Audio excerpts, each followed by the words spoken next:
আরো বলা হয়েছে জান্নাতি আসনের মধ্যে থাকবা, যখন তাই ইচ্ছা করবা ফল খাইতা, তান মুখের মধ্যে ফলর যে ডাল আছে, ফল আছে, নুয়া থাকবো, তার নিয়ন্ত্রণে থাকবো। সুবহানাল্লাহ।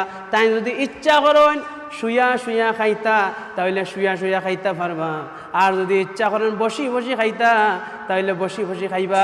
আর তাই যদি ইচ্ছা করেন দাঁড়াইয়া জান্নাতি ফল খাইতা, তাহলে দাঁড়াইয়া জান্নাতি ফল খাইবা। সুবহানাল্লাহ। অর্থাৎ জান্নাতি যদি দাঁড়াইন তাই খাড়া হইন, তাহলে জান্নাতি ফলটাও দাঁড়াই যাব। আর যদি তাই বসি যাইন, জান্নাতি ফলটাও ডালটাও বসি যাব।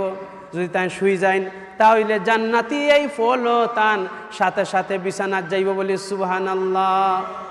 এমনকি ইবনে কাসির এই জান্নাত সম্পর্কে আরো আলোচনা করছেন যে যেই ডাল তাকিয়া, যেই জায়গা তাকিয়া জান্নাতি ফল তান মুখের মধ্যে প্রবেশ করব, সেই তাই খাওয়া শেষ হওয়ার সাথে সাথে সেই ডালের মধ্যে, সেই জায়গার মধ্যে আবার ফল সাথে সাথে দড়ি লাইব। সুবহানাল্লাহ। জান্নাত সম্পর্কে আরো বলা হয়েছে যে যেমন জান্নাত আঙ্গুর, কলা, এই সমস্ত ফলের কথা বলা হয়েছে। জান্নাতিয়ে এই সমস্ত ফল যখন দেখব, খাও খাও খাও, আল্লাহ যখন কইবা বান্দা খাও খাও খাও, তা তো একটা আদব আছে নানি, ঠিক নানি, একটা স্টাইল আছে নানি। মেহমান বাড়ি যাওয়ার পরে কই নানি না খাইয়েন না, খাউকা। আল্লাহ পাক রব্বুল আলামিনে এইভাবে জান্নাতের কইবা খাও খাও বান্দা খাও।